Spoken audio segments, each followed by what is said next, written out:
Buenas noches, tardes, días.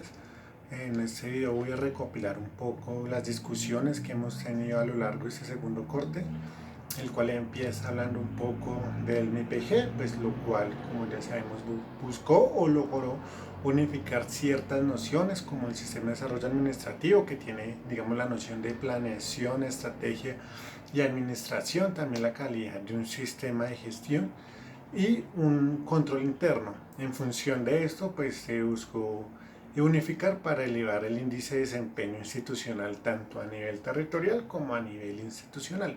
En función de eso y en discusión de esa unificación se hablan de ciertos indicadores que nos permiten o que nos ayudan a entablar nuestros proyectos. Entonces tenemos por un lado un paralelo entre los indicadores del MIPG y los indicadores de proyecto.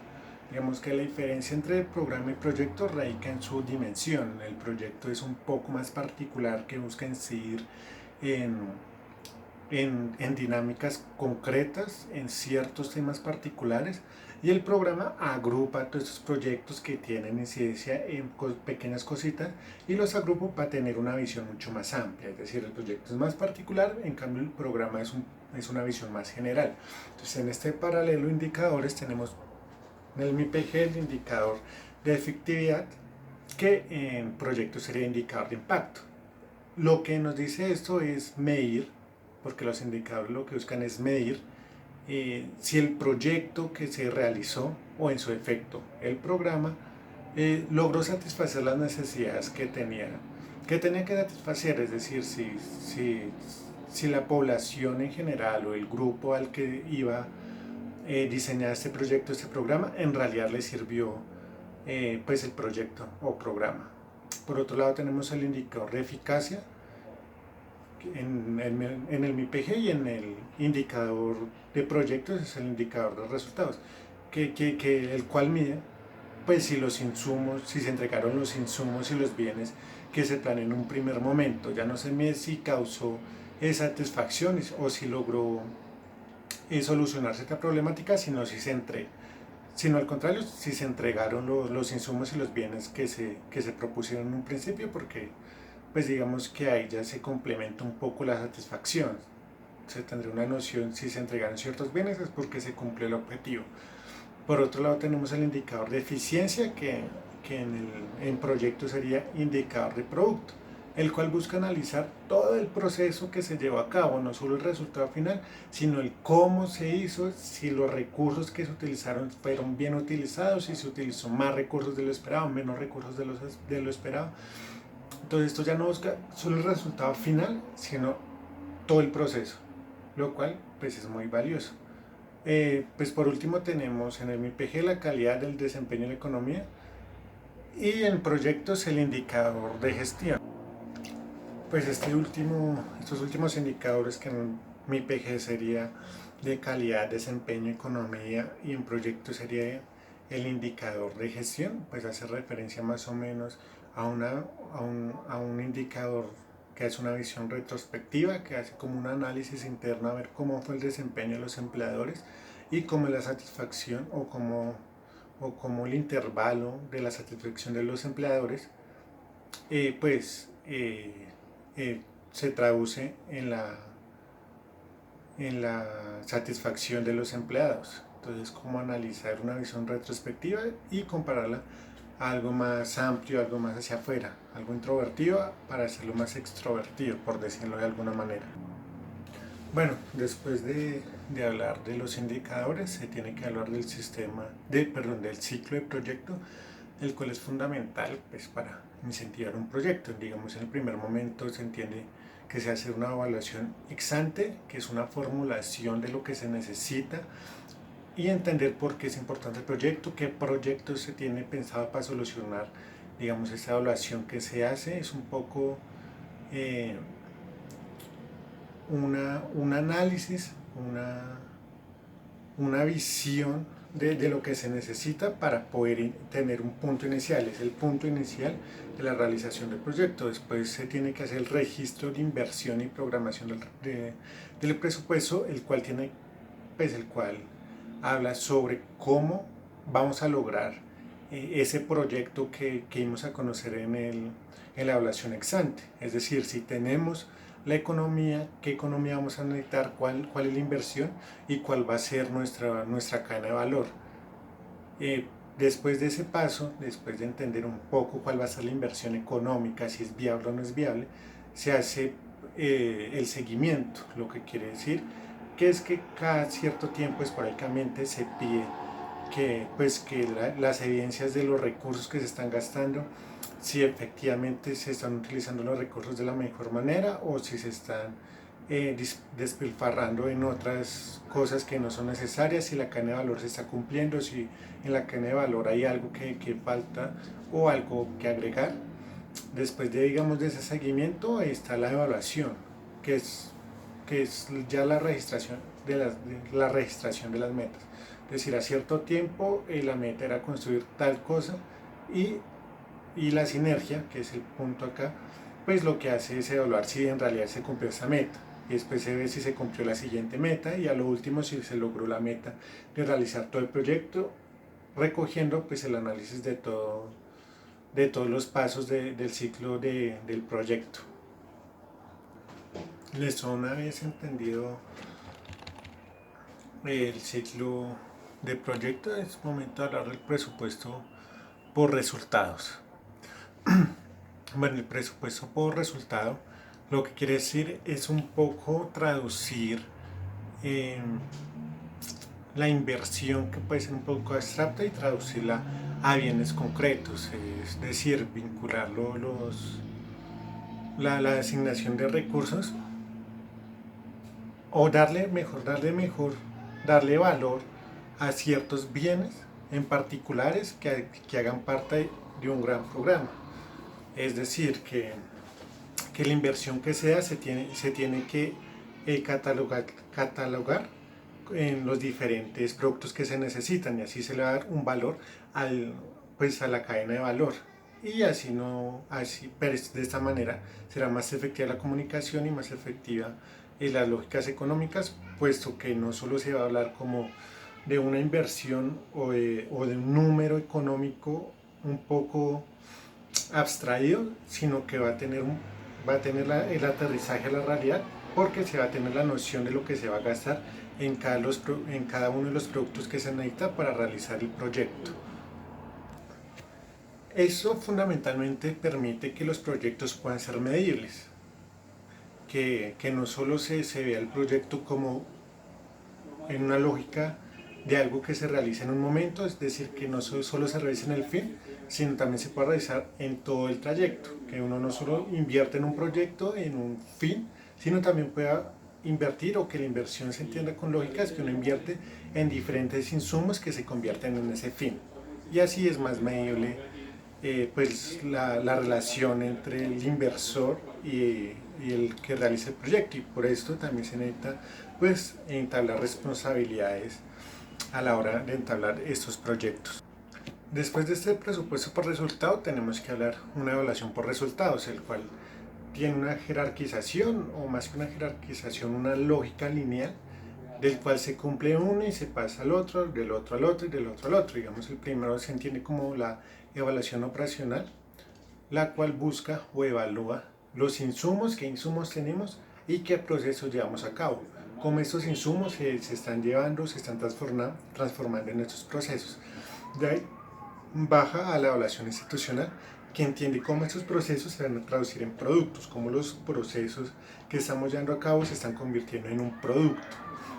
Después tenemos la evaluación de resultados, que es cómo estos productos repercutieron en nuestros resultados. Si los productos que se realizaron con los insumos y los procesos en realidad se traducieron en los resultados esperados del proyecto.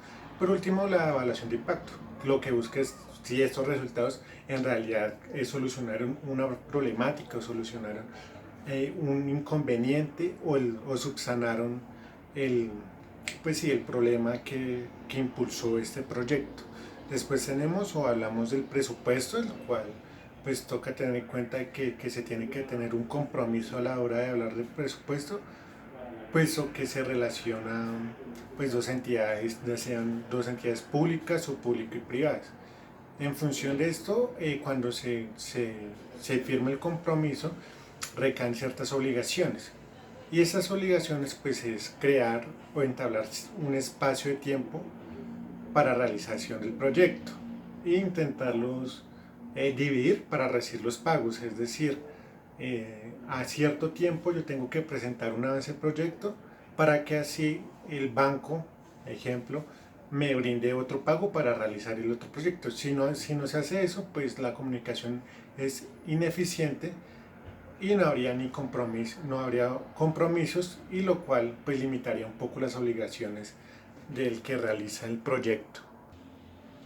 Listo, después de hablar un poco del presupuesto y de los indicadores del proyecto y del MPG, pues es hora de hablar un poco de la planeación y más específicamente del plan financiero.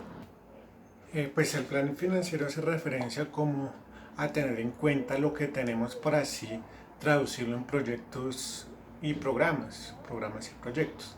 Digamos, de ese plan financiero salen ciertos ítems a tener en cuenta. El primero es el ingreso de la nación y los territorios, pues saber cuánto nos está llegando de la nación y cuánto están llegando los territorios. Pues esto en función de ampliar nuestra visión y saber cuánto podemos invertir a nivel nacional y cuánto podemos invertir a nivel territorial, y cómo esas inversiones pueden aumentar pues en las lógicas territoriales o nacionales.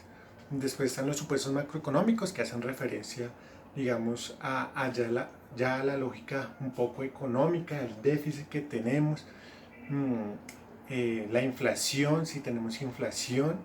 Entonces ya se traduce como en esta macroeconomía, un poco entender cómo este fenómeno económico puede afectar en nuestras finanzas. También tenemos la capacidad de endeudamiento, saber cuál es nuestro tope para pedir prestados créditos, para pedir créditos, ya sean nacionales o internacionales, y así pues asimismo entender cuál es nuestra capacidad o límite para hacer proyectos, que se traduce un poco al endeudamiento. También están los límites de gasto de funcionamiento, que eso es ya para las entidades territoriales. ¿Cuánto se le puede dar a las entidades territoriales?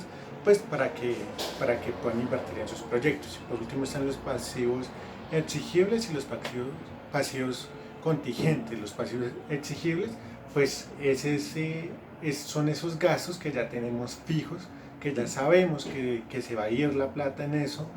En cambio, los pasivos contingentes, pues son esas coyunturas transitorias que no son predecibles un poco. Entonces, como una pandemia, un terremoto, algo climático, entonces siempre hay que tener una base, una caja de inversión para esos momentos, o tener en cuenta que eso puede pasar. Entonces esos son los pasivos contingentes. Es algo que se sale como de la naturalidad o de la normalidad. Es algo, una coyuntura de ruptura, que cambia un poco las lógicas que se tengan. Listo. En la misma dimensión de planeación tenemos que hablar de inputs y outputs. En este caso vamos a hablar de dos tipos de inputs. Por un lado tenemos el input financiero, pues el cual se ve por diferentes dimensiones o nociones. Digamos, la primera hace referencia a lo que se tiene. En inputs financieros, digamos, sería el plan plurianual de inversiones, el POA, el POAI, la banca multilateral. Otra dimensión son los trámites presupuestales, eh, quién autoriza, quiénes autorizan, digamos, la inversión, cómo son las nuevas incorporaciones, cómo son los traslados de personal o traslados de insumos, que serían un poco los traslados presupuestales, que se conocen así, cómo se distribuyen esta inversión. Ahí también hablaríamos un poco en clave de la cadena de valor. Otra dimensión sería la resolución de desagregación del gasto, que lo que quiere decir es un poco codificar los productos, organizarlos en un sentido financiero, para pues tener o saber un poco lo que se tiene, los productos que se tienen, los productos con los que uno puede trabajar. Después tenemos Otra noción es la de identificar gastos de lo que dan los contratistas, es decir, qué gastos se van a hacer en los diferentes pues, niveles de inversiones que serán, ya sea en el plan de desarrollo o en ciertos documentos o en ciertos programas. Entonces es como identificar el contratista qué objetos va a gastar, cuánto se va a gastar para realizar lo que se, se maneja. Digamos, por el otro lado están los inputs legales que se manejan también paralelamente. Digamos, en los inputs financieros hablamos del plan plurianual o de esas cosas que ya tenemos o de lo que tenemos que acogernos para trabajar. Pues en los inputs legales están las leyes, las normas, los planes de desarrollo, los decretos en el nivel, pues en otra dimensión, porque no son niveles sino como dimensiones. Mientras en el input financiero se habla como de trámites de presupuestos, acá se va a hablar de objetivos de desarrollo, cómo estos trámites de presupuesto o cómo estas inversiones o cómo estos programas o cómo estos proyectos van a ir en la lógica de la economía circular, la armonización con la naturaleza y cómo se va a disminuir el impacto en función o en relación con el medio ambiente. La otra dimensión sería ya las evaluaciones de desempeño, cómo se está desarrollando estos proyectos, si los contratistas o las personas a cargo están haciendo bien su trabajo.